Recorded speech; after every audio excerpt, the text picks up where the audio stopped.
Okay, so starting with the struggles which India have done, okay, before independence. First thing which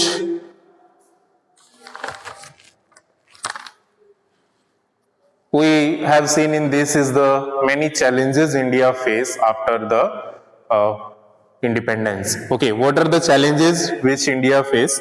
Basically, the challenges are as like poverty.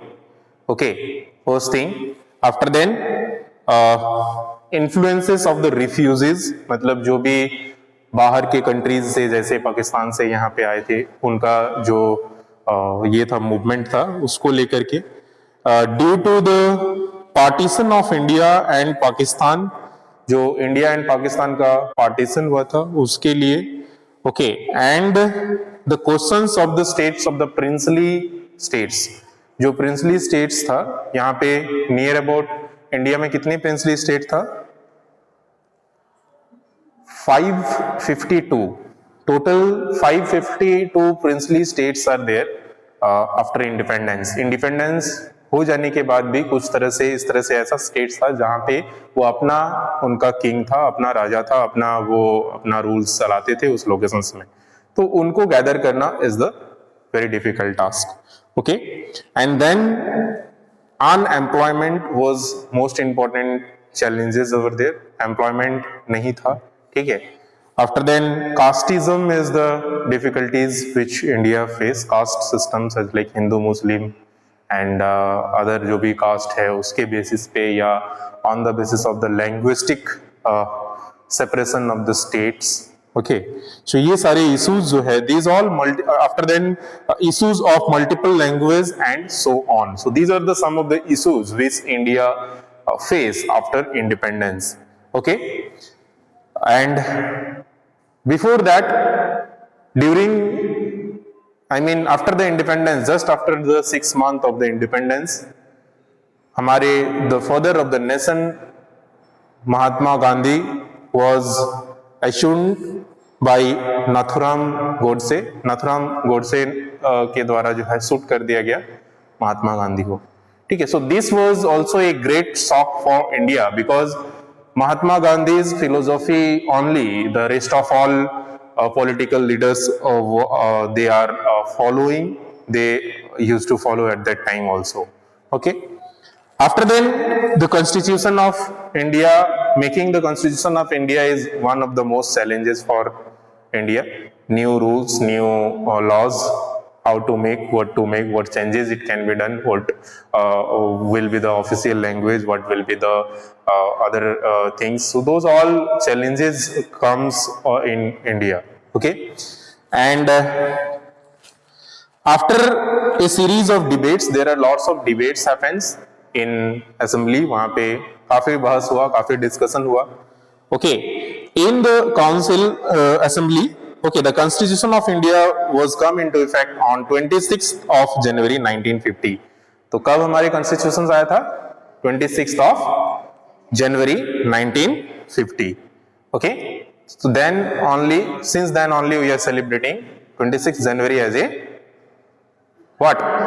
Republic Day.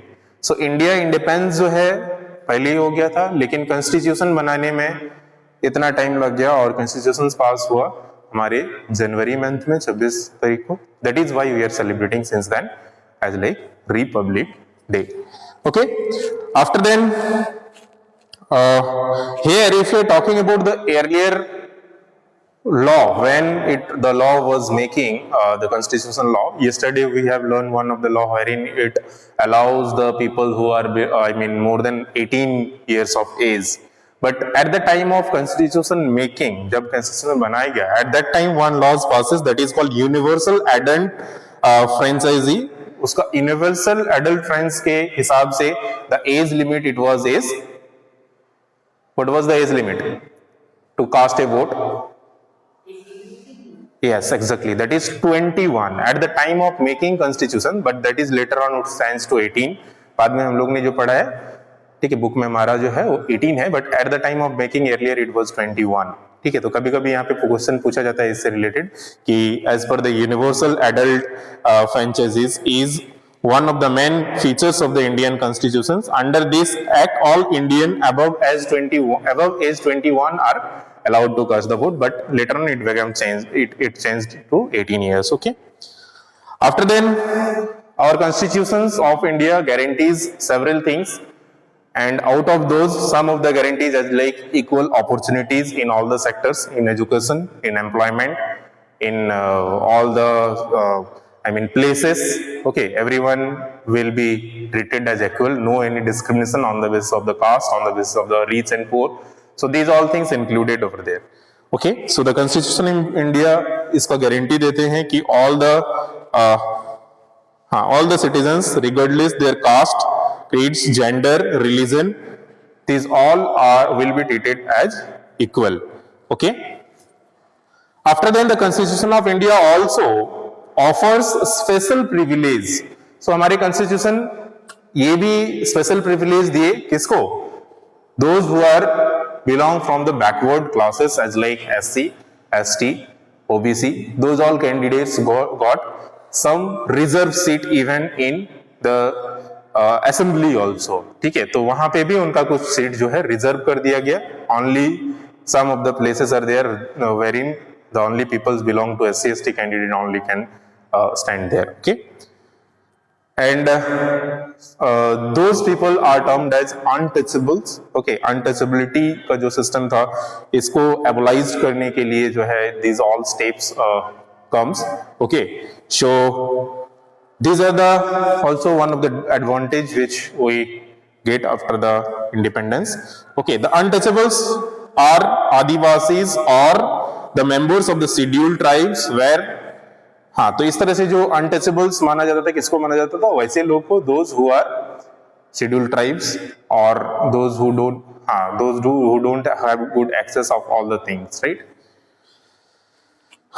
After then, if we talk about the three list of the subjects which passed in the constitution.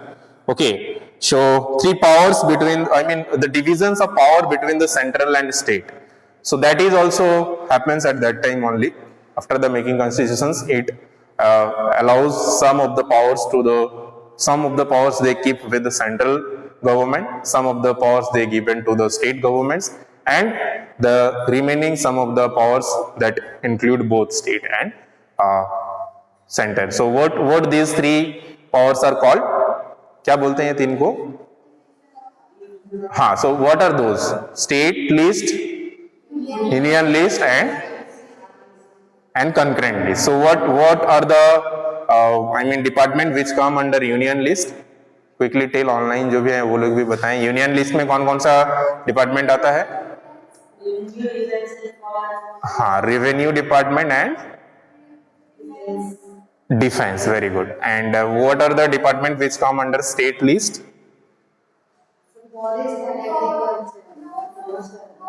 Forest and agriculture comes under both, right? Health and education, etc. Very good. So health and education comes under state list, and agriculture and forest comes under both. Oh, concurrent list. Very nice. So these are the three lists divided. One question is there. Which is asking who played very important role in the process of framing the constitution. So constitution, anyone else? Dr. Rajendra Prasad. कोई और? Dr. B.R. Ambedkar, Bhimrao Ambedkar. ठीक है, उन्हीं का leadership पे उन्होंने ही जो है कॉन्स्टिट्यूशन बनाने में बहुत हेल्प की है. ठीक है, डॉक्टर भीमराव अंबेडकर. ठीक है, तो उनका लीडरशिप पे कॉन्स्टिट्यूशन बना है. ये क्वेश्चन शायद आप लोग का बुक में है कि नहीं, I don't know, but this I have discussed during the class also if I remember.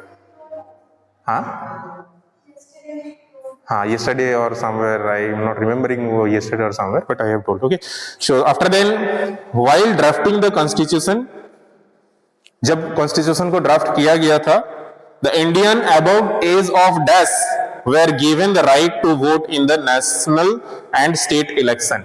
जब constitution बनाया गया उस समय एक एज लिमिट फिक्स किया गया था। हाँ, very good, 21 and 21 plus 21 years and above are the allowed. Okay, so it is the age limit when constitution was made. After then it has corrected. तो अगर उसका पूछता है then you have to write 18. Okay, which that rules is that is in the name of, what is the name of that list wherein it says the above of 8 this is adult suffrage. Okay, so adult suffrage, as per the adult suffrage rules or some adult suffrage features, that says that age of above 18 can cast the vote. Okay, हाँ, तो अगर पूछता है कि after the independence how many princely states are there, after independence how many princely states are there in India, independence के बाद कितना princely states था, अभी मैंने जस्ट बताया, अभी रिसेंटली हमने बताया। प्रिंसली स्टेट्स मतलब जो इंडिपेंडेंट थे, मतलब अपना ही गवर्नमेंट चलता था, हाउ मच? हाँ, गुड गोइंग, टेल 552, ठीक है, टोटल 552 कंट्रीज आर देयर, उसमें से 549 are convinced to join the with the India. वो 549 जो है वो कन्विंस हो गए थे टिल 15th, कब तक ये कन्विंस हो गए थे, हम डेट यहाँ पे लिख के रखे थे कहीं,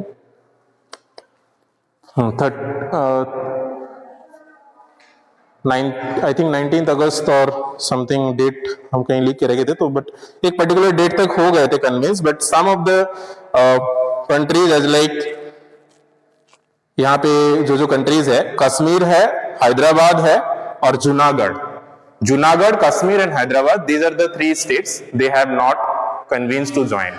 Why they have not convinced to join? First, if we are talking about the Junagadh, तो Junagadh जो था, यहाँ पे एक निजाम थे, Nizam of Junagadh, okay, he was of Muslim community, वो मुस्लिम थे, और वहां का जो पीपल थे, the people of Junagadh are the Hindus, so maximum Hindus थे, so they don't want to join, but जो निजाम थे he wanted to join with the Pakistan.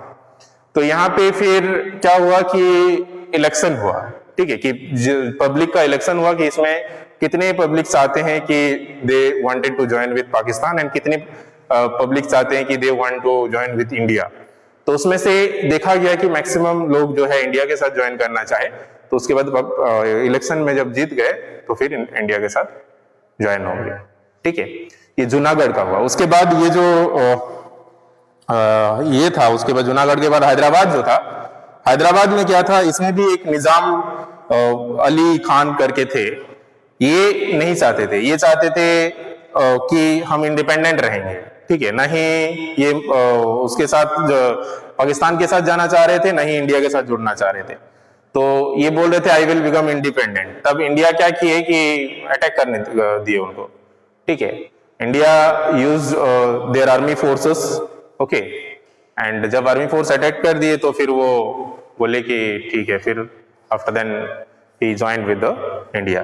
तो ये जो डेट था, जो ये जूनागढ़ था, ये 15 अगस्त 1947 में जुड़ा है, ठीक है। आफ्टर देन ये जो हैदराबाद है, दैट ज्वाइन ऑन 13 सितंबर 1948, ठीक है। सो ये भी नहीं ज्वाइन करना चाह रहे थे, did not this Nizam Osman Ali Khan करके था इनका नाम। तो Nizam Osman Ali Khan did not wanted to join either of the any countries, okay, so it want to be an independent country states.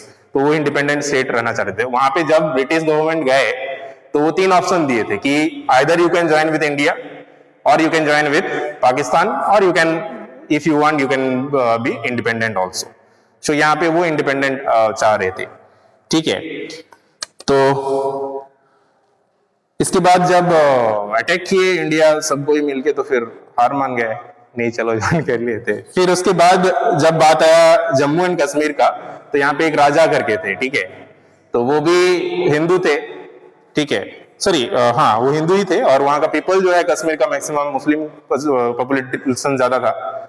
तो उसमें वो भी चाह रहे थे कि जो है पाकिस्तान के साथ जाएं, ठीक है, लेकिन उसके बाद क्या हुआ कि अचानक एक बार पाकिस्तान उस पर अटैक कर दिया, ठीक है, जम्मू कश्मीर में। तो जब अटैक किए तो फिर वहां का जो राजा थे वो हेल्प मांगे इंडिया से। So India help at that time, okay, India help किए। तो फिर उस समय बोले कि नहीं ठीक है, आप हम जो है इंडिया के साथ रहना चाहते हैं, लेकिन हम इंडिपेंडेंट, एज ए इंडिपेंडेंट रहना चाहते हैं। तो इसीलिए जम्मू कश्मीर ही एक ऐसा स्टेट था जो अभी तक इंडिपेंडेंट थे, ठीक है, लेकिन अभी तो उसको भी ऐड कर लिया गया। हाँ, वो यूनियन टेरिटरीज में एक ही था, ठीक है। अब ये सारी चीजें होने के बाद भी कुछ कुछ ऐसा लोकेशंस था, ठीक है, ईस्ट और वेस्ट लोकेशंस में, जहां पे कुछ कुछ रूल्स जो है बाहर के ये कॉलोनिज्म जो थे वो प्रोसेस था। और यहाँ पे दो टर्म्स है, एक हाँ, उसके अलावा और एक आदमी के बारे में डिस्कस कर ही लेते हैं, जो इसमें हम लोग बात किए थे कि linguistic separation of the states के बारे में। तो इसमें भी इनका सबसे बड़ा कंट्रीब्यूशन है लैंग्विस्टिक सेपरेशन ऑफ स्टेट्स में। कल हमने कोई एक आदमी के बारे में डिस्कस किए थे जो 58 डेज तक जो है फास्टिंग हंगर स्ट्राइक करके थे। So which was that person? हाँ, Potti Sri Ramulu. So this person Potti Sriramulu, he wanted कि जो यहाँ के मतलब तेलुगु स्पीकिंग पीपल है उनके लिए एक अलग आंध्र प्रदेश मतलब अलग जो है एक ये किया जाए, ठीक है। He belongs to one of the Telugu speaking district, वो एक तेलुगु स्पीकिंग डिस्ट्रिक्ट से बिलोंग करते थे, ठीक है, ऑफ मद्रास प्रेसिडेंसी। वो प्रेसिडेंसी जो था वो मद्रास प्रेसिडेंसी था, तेलुगु पीपल्स जहां पे रहते थे। और इसमें जो जो अभी जो लोकेशंस है जो आता था, दैट इज यहाँ पे तमिलनाडु आता था, आंध्र प्रदेश, कर्नाटक, केरल एंड ये सारे लोकेशंस जो है ये आता था, ठीक है।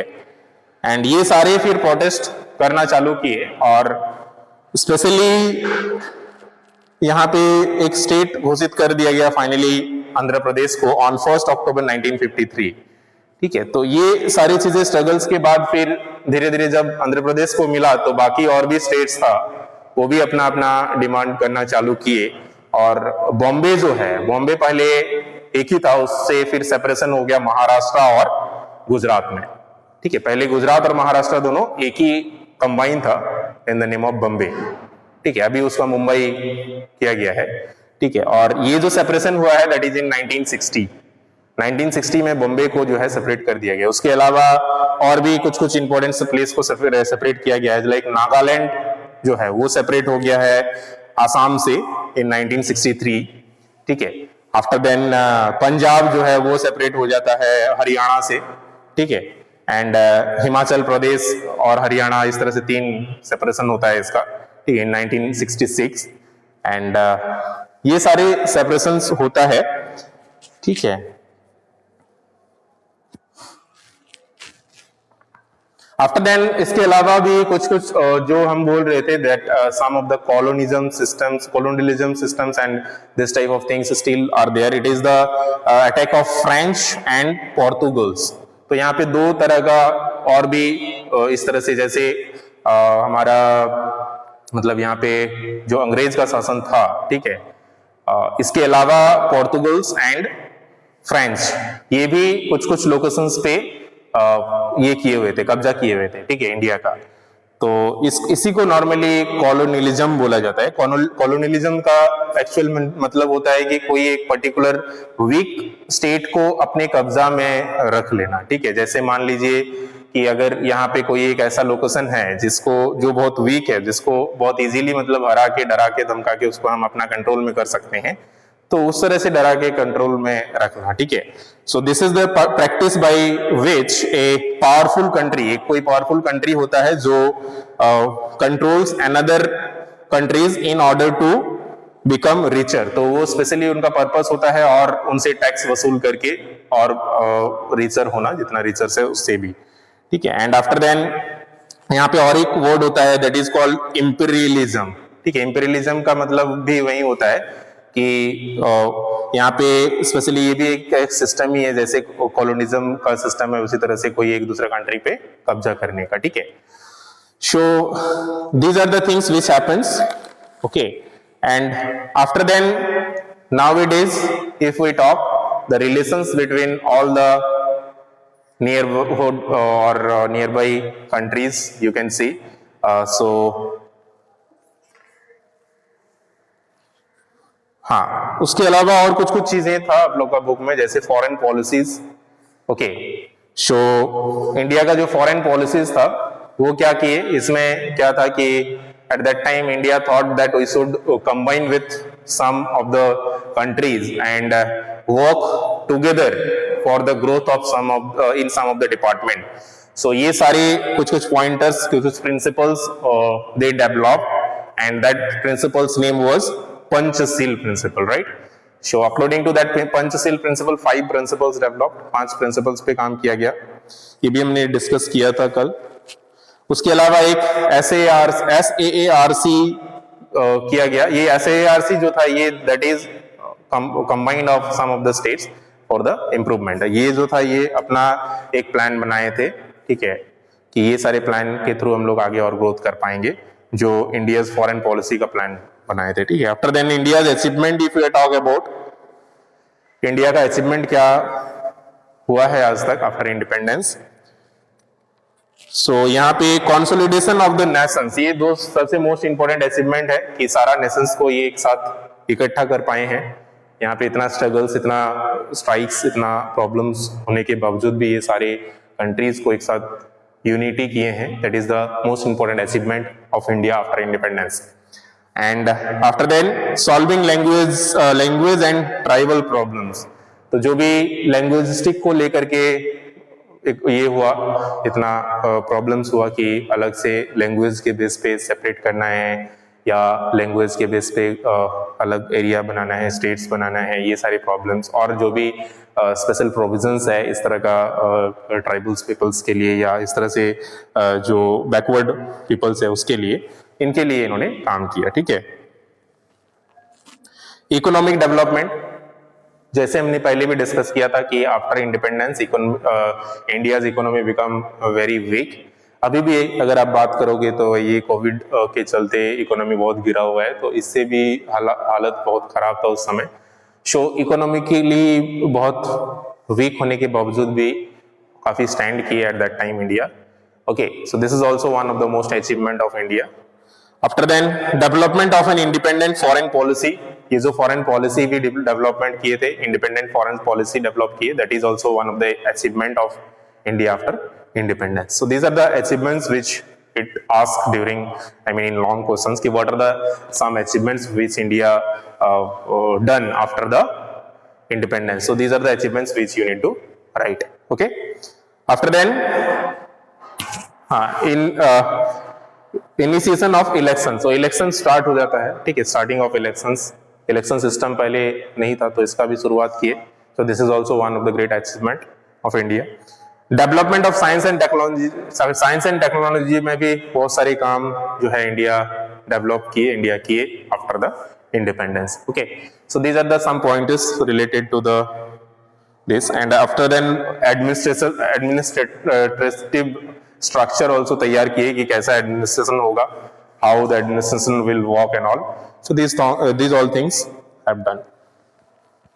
इकोनॉमिकल डेवलपमेंट में काफी सारे industries they have developed, industries काफी सारे स्टेबलाइज्ड किए, okay, for the growth of economy. और इंडस्ट्रियलाइज डेवलपमेंट के बिना इकोनॉमिकली ग्रोथ करना पॉसिबल नहीं होता है. Okay, so this is the most important thing of any country. Okay, यहाँ पे एक स्टील प्लांट का ये दिया गया है. इसके अलावा हमारा जो IIT का भी डेवलपमेंट हुआ था, IIT स्टेबलाइज किया था. फर्स्ट IIT कहाँ स्टेबलाइज किया था, क्या क्या था पता है? अभी भी वो बहुत फेमस IIT माना जाता है. कोई एक दो IIT का नाम बता सकते हो? एनीवन? IIT खड़गपुर का नाम सुना? IIT खड़गपुर नहीं सुने? बुक में है आपको खाली. ये सबसे पहला IIT खोला गया, ठीक है, यहाँ पे है. उसके अलावा काफी सारा रिसर्च सेंटर भी खोला गया, एटॉमिक एनर्जी कमीशन, ये सारा यहाँ पे देखिए पेज नंबर 169 में है सबसे पहले ही, ठीक है। Indian Institute of Technology was stabilize at Kharagpur in 1952। कब स्टेबलाइज किया गया वो भी पूछता है, और कहाँ स्टेबलाइज किया गया सबसे पहले ये भी पूछता है, ठीक है। उसके अलावा उसके बाद और भी आईआईटी बम्बे, आईआईटी मद्रास, कानपुर, दिल्ली, गुवाहाटी, ये सारा आईआईटी सेंटर्स ही है, ठीक है, जिसमें स्पेशली इंजीनियरिंग एंड ऑल का पढ़ाई होता है, ठीक है। टेक्नोलॉजी के लिए जो भी पढ़ाई होता है। उसके अलावा साइंस का काफ़ी सारा लैब वगैरह स्टेबलाइज हुआ, ठीक है। रोड वगैरह में काफ़ी काम हुआ, कंस्ट्रक्शन में काफ़ी काम हुआ। सो ये सारे भाभा एटॉमिक सेंटर का भी स्टेबलाइजमेंट हुआ। सो these all things happens. Government schools वगैरह स्टार्ट किया गया धीरे धीरे इस तरह से, है ना। काफ़ी सारा कम्युनिटी डेवलपमेंट प्रोग्राम्स चलाया गया, ठीक है। उसके अलावा भी ये इतना करने के बाद भी there are lots of challenges are there before the country. So what are the some of the challenges before the country? Let us see now.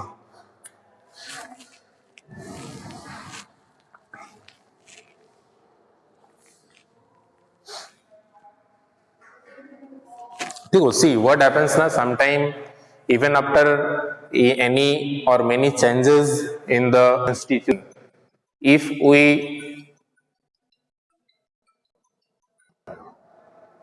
don't able to fix something in someone's mind, that become very difficult। तो जब तक mentality किसी का अच्छा नहीं होता है, mind पे उसको अच्छे से समझा नहीं पाते हैं, वो इंस्टीट्यूशन में ही रह जाता है, ठीक है। तो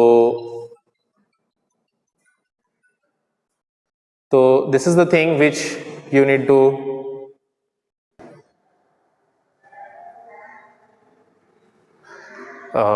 keep in mind कि even after this much of things, there are lots of sectors wherein India not able to do so much, उतना अच्छे से नहीं कर पाए, ठीक है। As like यहाँ पे जो फोर्स का बात करें, ठीक है, सिक्योरिटी या जो इंडियन फोर्स आता है, तीनों आर्मी, नेवी और जो एयरफोर्स, तीनों फोर्स आता है, तो उस पर काफी काम करना बाकी था, ठीक है। After then all through untouchability and caste system, ये भी पूरा तरह से एबोलाइज नहीं हुआ था, पूरा तरह से खत्म नहीं हुआ था, ठीक है। और अगर इकोनॉमिकली स्टैंडर्ड्स का बात करें तो भी वर्ल्ड में बहुत कम रैंक था। India was not so much good in economically, okay, and illiteracy rate जो है that was very bad। तो वहाँ पे लिटरेसी रेट एक बहुत बड़ा चैलेंजेस था, ठीक है। So even after this much of things, these are the some of the challenges। Literacy rate अगर देखें तो अभी भी बहुत वीक है इंडिया का, ठीक है। सो इस पे काफी काम करना है, specially if you are talking about Bihar state. इसमें एक्चुअली में लिटरेसी रेट जिसका है तो उसका बहुत अच्छा है, और जिसका नहीं है उसका जीरो है। तो ये हाल है, क्योंकि आप देखोगे अच्छा जो पोस्ट में आता है, लाइक सबसे टफ एग्जाम जो IAS IPS या कोई भी कॉम्पिटिटिव एग्जाम का बात आता है, तो सबसे पहले बिहार का ही नाम आता है, ठीक है। तो इसका मतलब ये होता है कि एक ग्रुप ऑफ पीपल वैसा है जो बहुत अच्छा पढ़ाई करते हैं और बाकी मैक्सिमम परसेंटेज जो है वीक करते हैं, ठीक है। So this is the things what happens. So except that the relations between all the neighborhood countries। So first, the relations with China। if you are talking about with the relations वाला हम लोग next class में ही करते हैं, या तो आप लोग भी देख लोगे, that is a very easy topic। China से रिलेशन शुरू होता है, पहले तो बहुत अच्छा रिलेशन रहता है, because China is one of the country which very good in technology and all, ठीक है। तो उस पर बहुत अच्छा काम करते हैं, और भी बाकी रिलेशंस है, हम लोग एक बार डिस्कस कर लेंगे अगर डाउट्स हो तो नेक्स्ट क्लास में, ठीक है। आप लोग एक बार देख लेना रिलेशंस वाला, ठीक है। Thank you everyone.